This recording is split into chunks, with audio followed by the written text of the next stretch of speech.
हसास इदारों की तहकीकात में मनशियात फरोश अनमोल उर्फ पिंकी के अहम इंकशाफात सामने आ गए हैं। नुमाइंदा खुसूसी नज़ीर शाह हमें इस बारे में मजीद अपडेट करेंगे। बताइए नज़ीर शाह।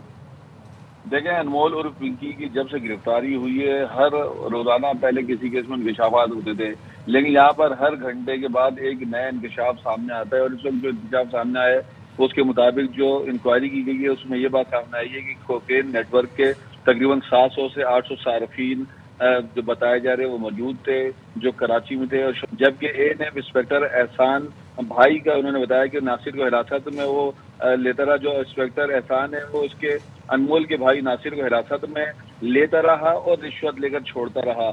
यही बात हमने जब पहले दिन ये खबर नशर की थी, ब्रेक की थी, तो हमने बताया था कि एक एहलकार था, तो वो ये एहसान ही था जिसका भी इस कागजों में भी तस्दीक हो गई है। इसके अलावा मुलजिमा ने यह भी कहा कि एएनएफ एहलकारों को तकरीबन 1 करोड़ 5 लाख रुपए तक रिश्वत दी और जो एएनएफ जो है वो भाई को बार बार गिरफ्तार करती और रिश्वत लेकर छोड़ती थी। जबकि शौहर राना नासिर के जो इस एएनएफ से ताल्लुकात भी थे और राना नासिर के राना मंसूर एडवोकेट और राना शेजोर जो बताया जा रहे हैं कि कराची में ये मंशियात के डीलर हैं और राना मंशियात वकला के दफातर और चैम्बर्स में रखता था और फिर पुलिस वहाँ छापा नहीं मार सकती थी। इसके अलावा उसका ये भी कहना है कि राना नासिर के दोनों भाई वकील हैं।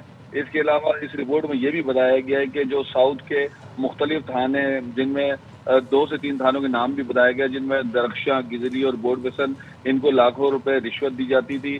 सरकारी इदारे के जो दीगर एहलकार है उन पर करोड़ों रुपए रिश्वत लेने के का इल्ज़ाम भी इसमें सामने आ रहा है। और ये भी बताया जा रहा है कि बार बार गिरफ्तारियों के बाद ब्लैकमेल किया जाता था। और इस रिपोर्ट के ये 2 पेज सामने आए, जबकि मजीद इसके कितने पेज और बने और कितने अब मजीद बनेंगे ये अब देखना बाकी है। जी।